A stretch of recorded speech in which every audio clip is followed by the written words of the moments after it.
Membre incontournable de la bande à Fifi, Tarek Boudali s'impose comme l'un des acteurs français du moment. Mais son début de carrière a été plus laborieux, le comédien se faisant recaler d'un célèbre feuilleton sur M6. Tarek Boudali n'a pas besoin d'un baby-sitter, encore moins d'un alibi, pour cartonner au cinéma. D'habitude dirigé par son complice de toujours, Philippe Lachaud, le comédien a réalisé lui-même 3 jours max, actuellement en salle.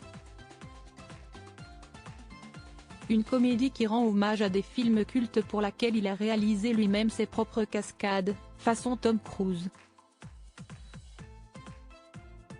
Mais n'est pas Ethan Hunt qui veut, et l'interprète de l'intrépide Ryan s'est blessé sur le plateau. Je me suis fait les 2 côtes et je me suis déboîté le genou sur le tournage de ce film, a-t-il confié. Mais Tarek Boudali a l'habitude de rebondir.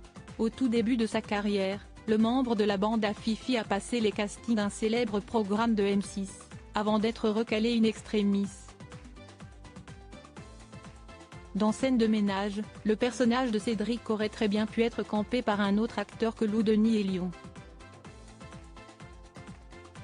Je fais toutes les étapes et je crois qu'il ne restait plus que Lou Denis et moi. Et au final, ils ont pris Lou Denis, a-t-il confié à Guillaume Play dans l'émission Legend. Avant de revenir sur sa frustration du moment, et je suis déçu, je n'ai pas été pris. Je me suis dit, putain, j'étais à ça. Surtout quand tu vois que la série, elle cartonne. Réorienté vers un autre projet de M6 comme L'eau de consolation, il verra la boîte de production le rappeler pour lui proposer un rôle dans En famille, autre projet de M6. Mais cette fois, un autre grain de sable viendra enrayer la machine.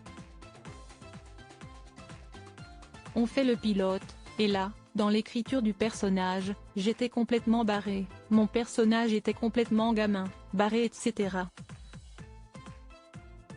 Et du coup, on fait le truc. Eux étaient super contents et ils montrent à M6.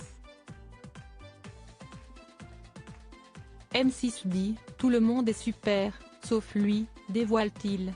Il faudra réécrire le personnage de Kader pour que Tarek Boudali et la série puissent enfin se lancer à l'écran. Une mission impossible devenue accomplie.